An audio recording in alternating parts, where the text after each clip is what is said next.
The human took a railgun round straight to the chest and started laughing.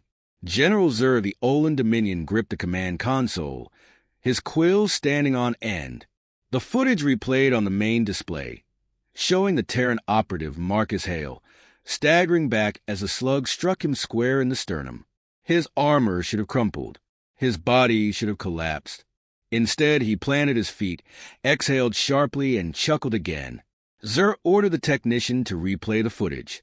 The gangly command hesitated before complying. Once more, they watched as the high-velocity projectile made contact. Every time, the result was the same. Hale barely reacted, brushing dust off his combat suit as if he'd been struck by a light breeze. "This is impossible," growled Commander Vannon, the Dominion's leading expert on Terran warfare. "No known species can survive a direct hit from a Dominion railgun. Not even advanced armor could withstand such force. Perhaps their technology has progressed beyond our expectations," the technician offered nervously. "Some form of kinetic dispersal? A personal shield?" Zur narrowed his 4 eyes. "We scanned before the shot. No shields. No energy barriers. Just reinforced composite plating. Nothing that should negate a direct impact. That slug should have torn him in half." The war room fell silent as they observed the next moment in the footage.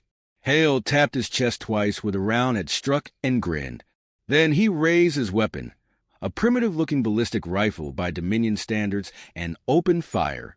The room tensed as they watched a dozen Ron shock troopers scramble for cover, their energy shields barely holding up against the onslaught. Unlike Dominion weaponry, which relied on plasma bursts and precision-guided projectiles, the Terrans' rifle spewed metal slugs at terrifying speeds. Shields designed to resist energy-based attacks flickered and failed as simple hunks of lead and tungsten shredded through them. The Dominion's elite soldiers, supposedly unstoppable, were forced into retreat. Commander Vannon exhaled through clenched mandibles. "We assumed their technological inferiority made them weak. That assumption may have cost us." Zur remained motionless. He had seen Terrans fight before, brutal, adaptable. Their war doctrine was madness incarnate, relying on sheer resilience and an absurd disregard for bodily harm. But this? A soldier shrugging off a railgun round? It defied everything they knew. What happened next? Zur asked. The technician swallowed hard. "We don't know. The footage ends there. Our observation drone was destroyed. The retrieval team found nothing but bodies. No sign of Hale. He walked away." Brand's disbelief mirrored everyone else's. It would appear so. Silence thickened the air. The Run Dominion prided itself on superior strategy and battlefield dominance. They had crushed dozens of civilizations beneath their boots. Yet, they had never encountered a foe quite like this. "We must understand how," Zur finally said. "And more importantly, we must find out if there are more like him." Brand's voice was low. "We've interrogated captured Terrans before. We can press one for answers." "No," Zur interjected. "Not this time. I want live observation. We need to see what they do when they aren't fighting, how they train, how they survive wounds that should be fatal." A plan was forming in his mind. The Dominion had relied on brute force for centuries. But perhaps brute force was not enough against the Terrans. Perhaps they needed to learn. "Dispatch a reconnaissance unit to one of their war academies," he said. "I want to see how they make monsters." The Dominion reconnaissance team had been chosen carefully. They were not the shock troopers who had been humiliated by the human, nor were they the usual intelligence gatherers who dealt with intercepted transmissions and second-hand reports. These were the ghosts, silent, invisible specialists in infiltration and observation. If anyone could uncover the truth behind the human anomaly, it was them. They deployed to Terra's third moon, known to humans as Phobos, a barren rock, yet home to a covert training facility for the Terran military. Unlike the Dominion, which prided itself on grandeur and structured training, the humans built their warriors in secrecy, hidden behind reinforced bunkers and underground caverns. The ghosts watched from a distance, recording every drill, every exercise, every inexplicable feat of endurance. The humans subjected themselves to trials that no Olin soldier would ever consider.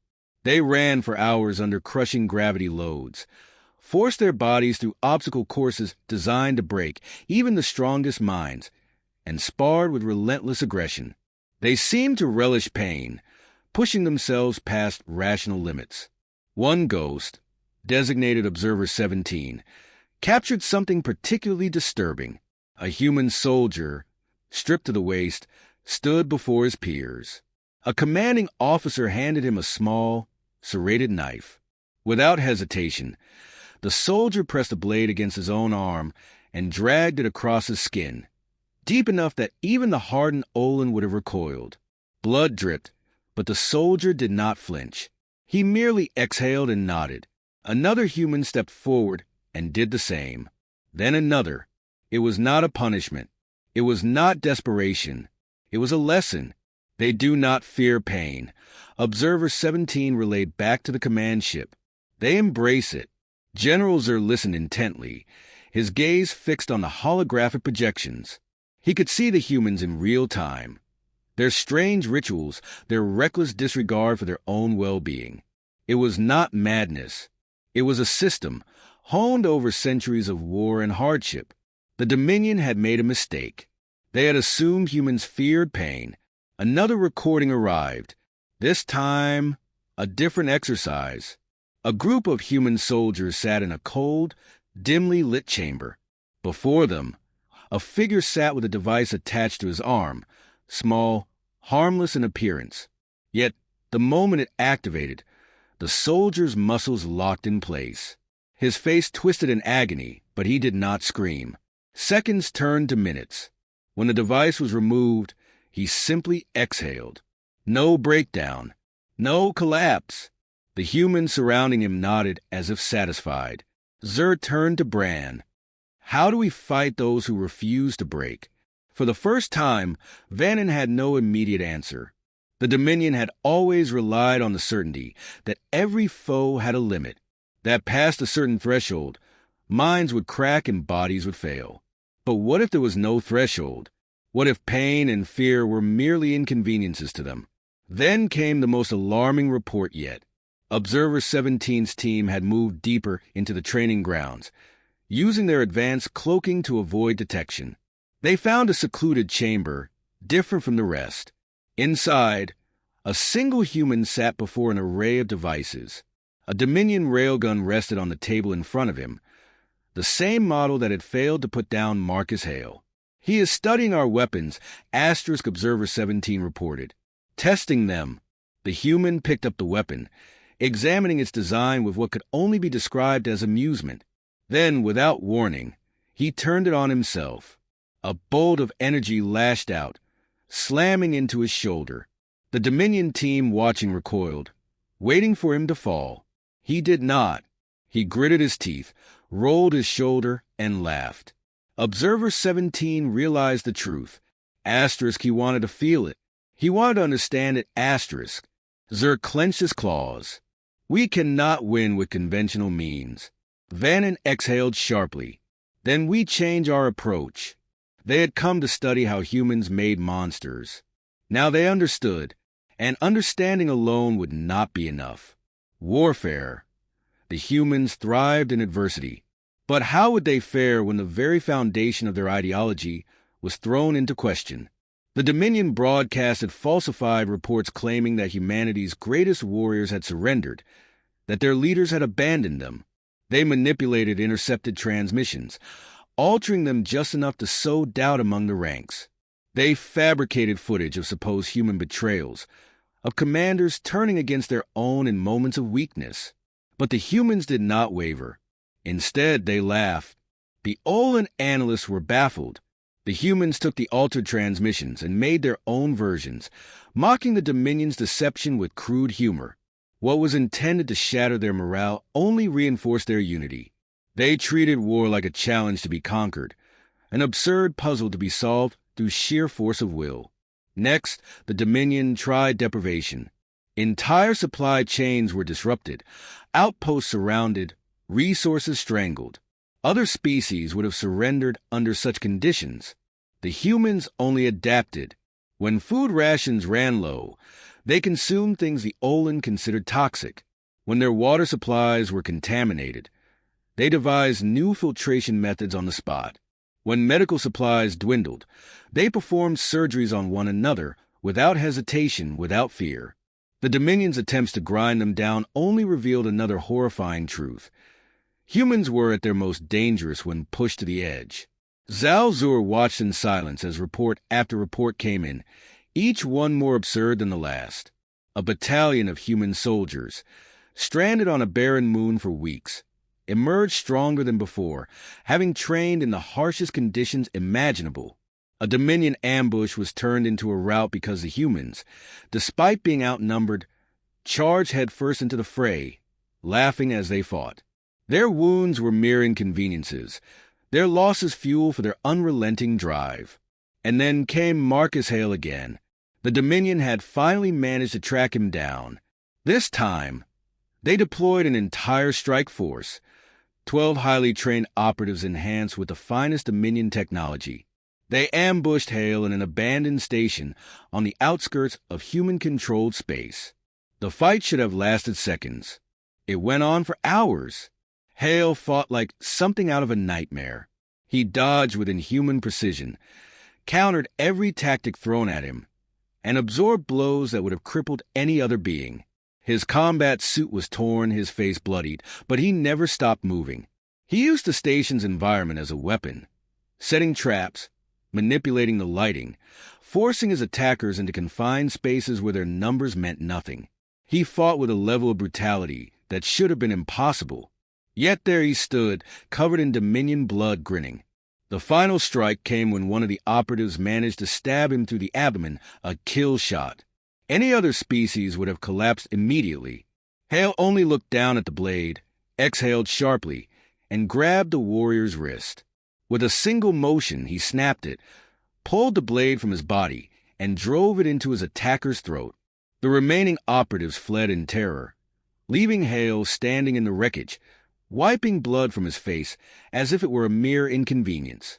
The transmission reached Zal-Zur minutes later. He watched the feed, his mind racing through every possible explanation, every rationalization for what he was seeing. None of them held. Marcus Hale had been shot, stabbed, beaten, deprived, and still he laughed. The Dominion's entire war doctrine was based on the principle that all things had a breaking point. They had seen it in every species they had ever conquered, every empire they had reduced to ash. But humanity defied logic. They had no limit, no fear of pain, no surrender. Bran stood beside Zal-Zur, eyes locked on the final moment of the footage. Hale staring directly into the Dominion surveillance drone, raising a bloody fist and tightening it into a defiant salute. "What do we do now?" Bran asked, his voice quiet. Zur exhaled. There was only one conclusion to be drawn. We leave them alone. He turned away from the monitor, his mind filled with a rare and unfamiliar sensation, doubt. Humanity was not just another enemy. They were something else entirely, something that could not be fought in the way the Dominion understood war. The order was given. All Dominion forces were to withdraw from human-controlled sectors immediately. The war was over, not because the Dominion had won, but because they knew they never could. The ruling Dominion retreated in silence, their warships pulling back from human-controlled space with neither declaration nor final warning. The decision had been made. Humanity was not an enemy that could be broken. And so, they would not be an enemy at all. From the bridge of his command vessel, Zal-Zur observed the withdrawal. He had fought countless wars, conquered civilizations, subjugated species that had resisted for generations. But nothing had prepared him for this. The humans had no superior technology, no vast armadas, no ancient wisdom passed down from forgotten empires. What they had was something else entirely, an ability to endure, to adapt, and above all, to laugh in the face of annihilation. The war was over, But his mind refused to rest. The Dominion did not surrender. It had never once backed down in the face of an adversary, and yet, here they were, slinking away like wounded prey. He turned to Vannon, his most trusted commander, and spoke the words that had been gnawing at him for days. What happens when they decide to come for us? Vannon, ever the tactician, had no immediate answer. He had seen the reports, had watched in disbelief as Marcus Hale tore through Dominion forces with an almost supernatural resistance to pain and fear. What could they do? Humanity did not seek war, but war seemed to thrive within them. If their history was any indication, they did not remain idle. They learned, they expanded, and they never forgot an enemy. We prepare, Vannon said at last. We find ways to match them. Perhaps one day, we may even seek an alliance. The thought of aligning with a species so inherently chaotic made Zal-Zur recoil. And yet the alternative was far worse. If humanity had proven anything, it was that they could not be subjugated. The only way forward was to ensure that they never had reason to turn their attention fully upon the Dominion. Across the void of space, Marcus Hale sat alone in a quiet corner of a human military station. He had heard the news of the Dominion's retreat, but paid it little mind. Another war had come and gone. Another enemy had learned what it meant to challenge humanity. He was still here. That was all that mattered. His armor was repaired, his wounds had healed, and soon he would be deployed elsewhere. He had no illusions about peace. It was never permanent. Somewhere out there, another species would rise, another conflict would spark, and once again, humanity would fight. And he would be ready. He leaned back in his chair, exhaling slowly as he gazed out the viewport at the endless stars. War had shaped him, and if history was any guide, it would shape humanity for centuries to come.